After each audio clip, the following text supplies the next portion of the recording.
makuru ufite nuko umuvandimwe murumuna wanjye Imana imworohereze Rigari Rugaju bamusanze yibereye ahantu na Jangwani Nyamirambo bari mu kunywa gacyayi bavuye muri make bati tubabaze bati tumuze ntago bigeze bazana resistance bo bashinzego baragenda barabazwa ngo bikojeje ku mutasi arabagira ati barababeshe yabwiye amagambo nk'ayabagomboza amakuru ufite bivugwa yuko ngo yanabasuzuguye cyane pe yes uwamuhamagaye bwa mbere yari umukozi nyirabashaka ari umushinjacyaha mu bushinjacyaha bwa gisirikare muri auditora ndumva no auditora yego no auditora militaire ufite ipeti rya majoro njyewe ndamuzi ariko simuvuga aramubwira ati rero twagushakaga wakwihangana kwera imbere aramubwira ati rero nkubwira ati nibindi ati twebwe abanyamakuru aramubwira ati ariko ntago bireba itangazamakuru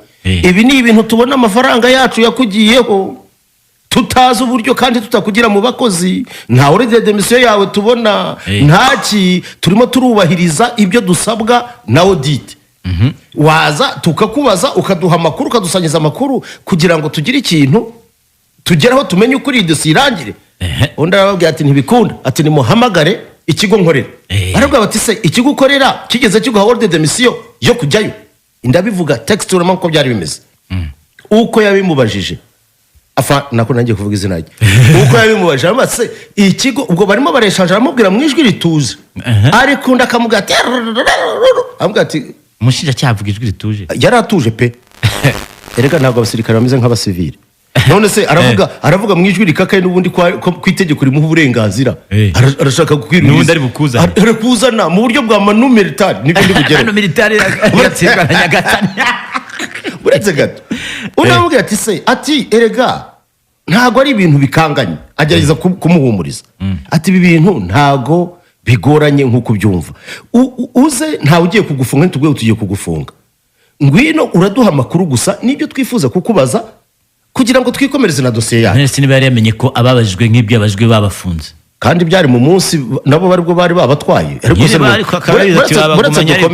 aravuga ati ibyo ntibishoboka ngewe sinaza azanamo ibintu ngo bya sinzi niba ari musi ampaye habetse ibi bintu ko icyambere ati mubaze muhamagara mutabakanasha nawe nguhe warning nawe peti nataka ni wape onyo nimugenda ukiha ibintu byo gukora ibintu biri butume baguhamagara kugira ngo bakubaze ntuzabaze kuvuga ngo basaba uruhushya TV nuko ntabwo ari yagutumye nk'ibikize ushobora kugenda nawe ukiha ibintu biri aho ngaho bidasobanutse urugero nyine oya ibyo ari byo byose uko ngiye bijyanye n'akazi kaba ari akazi kazwi hano bitari mu kazi ari ibyanjye ndi kwirira ibyanjye ntabwo najya aho barya ibyo barya ntafite ayanjye yo kwishyura niba ntawe mfite sinjye urugero nibagucakira Imana ibikurinde bakabwira ati ngwino ntuzampamagare hari umuntu umwe baba bacakiriye hari umuntu umwe yigeze kugira utubazo kwa namuna tw'abagabo hageze atari ko ngewe bati ndi n'umukozi wa Radio 1 ndabyibuka icyo gihe umuntu witwa Murangira arampamagara nabwo umeze nk'atatashize nk'atatashize Imana rero Murangira tseri ya mbere umuhamya ndamubwira nti mu mikorere n'imikorane tugirana na RIB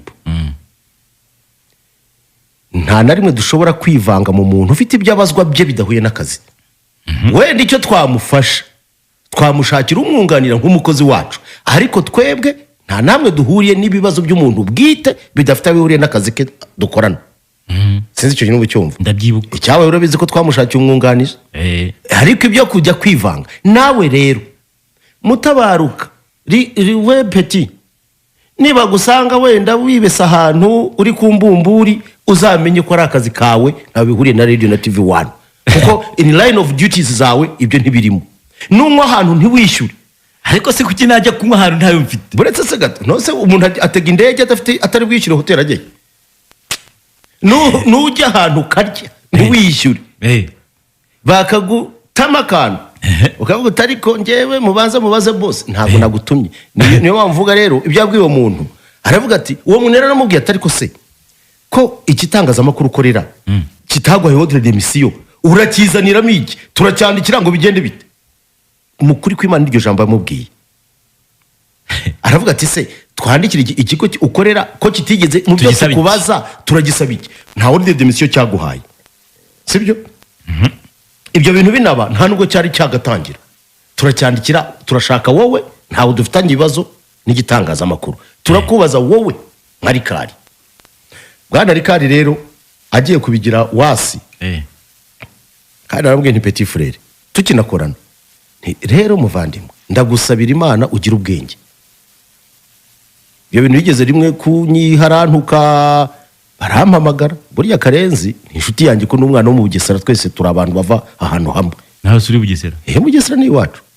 Ako se wowe uri Bugesera, uri Rulindo, uri Gahini, yewe rero amagara zavuze ngo bibaza kwizina Mutabaruka, nanjye utangiye kwibaza iwanyu iwacu.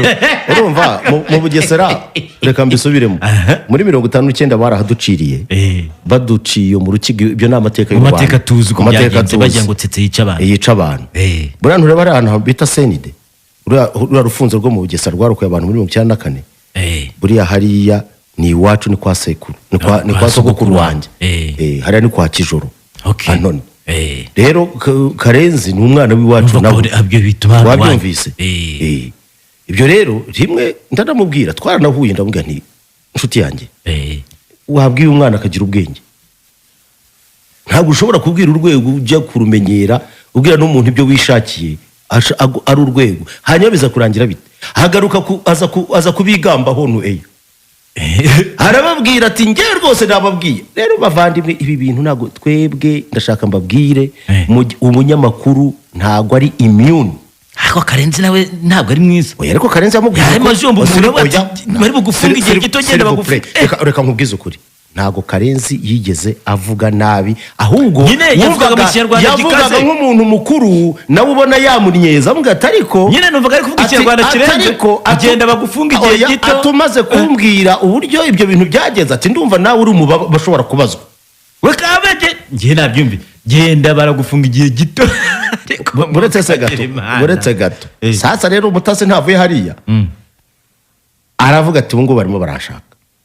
Amakuru yari afite ko, urumva, bari bamutegereje nyine bamushaka. Iyo waza kwitaba, ntabwo inzego dufite. Sinjya ngo ndakurikira ibiganiro cyane ku ma YouTube, ariko hari umuntu wandiye akaratirib, niho nabasha kugifata, handi ntabwo nabafashtaga. Mbona commentaire ziri kugenda zicicikana, mbona umuntu yanditse, nabire nabibonye ngo Rikari ngo gira vusoke bagufate. Ora ikiri cyo ibyo bintu nabibonye byanditseho, ni umunyamakuru uza ko bamuteye ubwoba kandi hatagira uvuga ngo turishimye. Ariko ndashaka, birababaje pe, biranababaje cyane kubona bamwe mu bishobora. Hari ikintu cya mbere tugomba kumenya, ndabwira aba barumuna bacu, ndabwira aba bantu dukorana, seriously dukwiriye kugira ubwenge. Ushobora kuba uri umuhanga ariko ukabura ubwenge. Dukeneye, ariko buretse gato, nabyo ntabwo birimo byo kubura ubwenge. Dukeneye ubwenge kugira ngo ubuhanga bwacu n'ubumenyi bigira agaciro. Ndagarutse rero ngiye kujya kuri operation nyisoza coup de poing, uyu munsi ni true story. Nyine umutasi abantu ntabakwepye, ntaberetse ko ari karampenge. Hari n'abanyamakuru, ntabwo numuvugireho nawe, ntabwo muvugiraho. Harimo n'abanyamakuru bibaho, ibyo birasanzwe rwose, kuko ari ngewe ngiye kumuvugiraho nanasara, kuko hari byinshi cyane. Twibwire ko uhorayo, urumva. Ibyo nta nibanga ririmo. Ngewe nkubwiza ukuri, ngewe ndi umugabo ushobora guhangana n'ibibazo byanjye. Ubaramuje bakambwira bati wowe isoko ufite waribonye gute, nagenda ngahagarara nemye nkanabisubiza. Ngewe ni mu biti ndi mahogane mon frère. Umugabo n'uhagarara agahangana n'ingaruka z'ibikorwa bye. Ibyo urabyumva, kandi ibyo urabizi ko ngewe nta blague ngira mon frère. Ariko kumbwira ngo uri umugabo udashobora kwitaba gusa bakaguhamagara ukiruka, ahubwo byaranashekeje. Noneho se neze wa mbere bunze umvise, ariko wakwirukanka Rigani yande Sovi, Rigani ntuza Rikari, baraguhamagaye ntiwitabye, uranje ujya kwisha munsi y'igitanda. Ese yagiye munsi y'igitanda? Mukuri yaragiye arihisha. None yibagirwa, buretse se gato, buretse iyi operation reka nyihindure n'izina, reka nyite operation Sokoroka.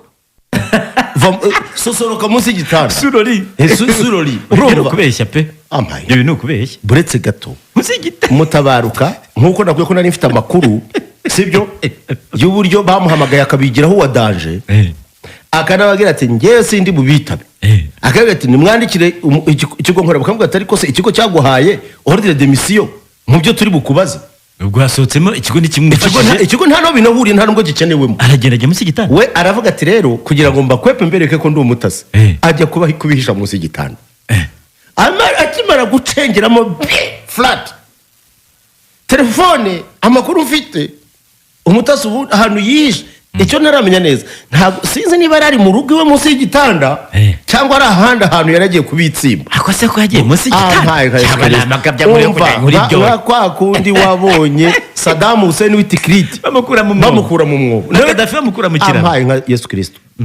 Umutasi munsi y'igitanda, ariko ageze munsi y'igitanda ntiyavanaho iki cyuma cy'ubutasi. telefone yagatsirwa na telefone baramuturakinga basanga aho yibera, bamubwira bati peti sosoroka, bati tuza ngwino. nta gafoto kafashwe se? Amafoto yashatse nayo hari igihe wayabona, ariko ibyo ntabwo byo turimo. Ikirimo rero rwose kameme umutasi, biriya bintu ni ibintu biri simple kubikubaza. Njye nari nzi ko uri umuntu washize ubwoba ku buryo nakumvaga numvaga uri mahogani. Njye nari nzi ko ari ariko se nari nzi ko ari umugabo w'icyuma. ikiganiro baragikurikiye cya kiganiro hari aho cyageze hazamo, urabona ko hakundi wamaganaga abantu hano bakoze ahantu umuntu akadukamo gutya, bizi ngo cyakadukamo hano, ntibuzi ko yadutse mu kiganiro mu kwaduka, bera tubyita kwaduka. hari aho byageze kumva icyugi ngo aya ntibabyiteranye, nta rwego rusho nyine umva nyine barikanga. umuntu avugemo ati mukomeze ikiganiro kivaho iminota 5 cyongeye kiragaruka, abantu bahise bati bahise nk'abyari byo muri Gabo. ntabwo ari byo byari bigenze bite? ubwo ibyo byose ni bimwe, ariko rero kubera yanze kugera bamujyanye mu buryo bwa mano militari. ariko tegeza mano militari ndetse nuko kujyana ku ngufu za leta none.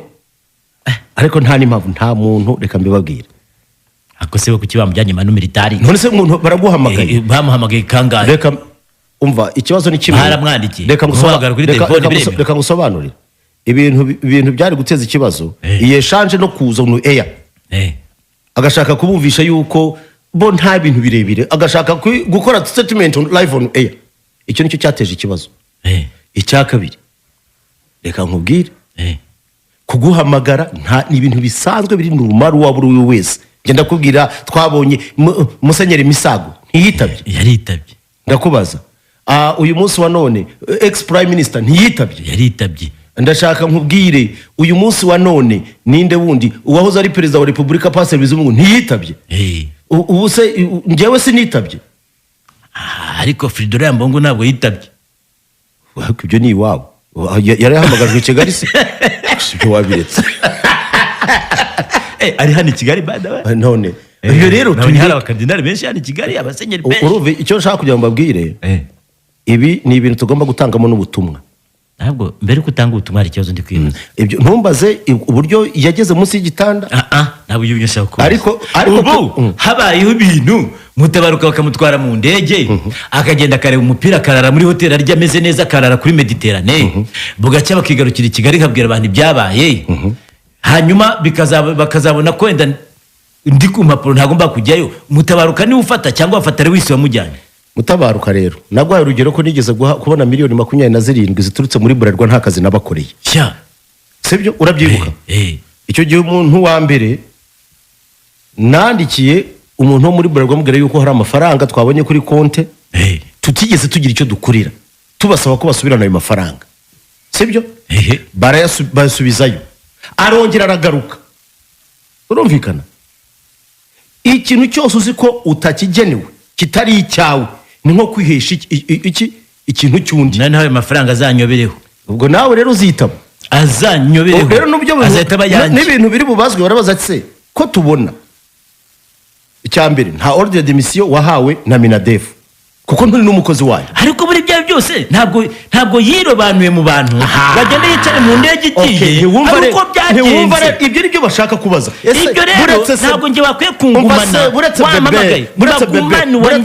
bebe ibyo ni ugutanga none gutanga amakuru ararayo cyangwa atahiwe. Ariko yari yanze, baraguhamagaye. Abagiye se baratashye. Ntabwo dukiriti ku rwego rufite byose biri mu bushobozi. Ariko twaruvuga mu rwego kore abanyarwanda ntabwo korera ahantu hatazwi. Ariko nta n'icyaha kirimo. ntabwo no kuvuga ngo aho babifitiye uburenganzira ubuhe itegeko ribibemerera yari kwihe tegeko amaye ngeso uhamagaye umuntu babarira utakora ibyaha yako ibihe byaha ariko ibintu by'iterabwoba kujya kuzana ibyaha se ndagusabye ibyaha abantu babikora kubera ko bari ku isi ubu se Yesu Kristo ko bamushyize imbere abantu ko bati yakoze icyaha cyo kwita none uri Yesu Kristo wowe turi mu ishusho y'Imana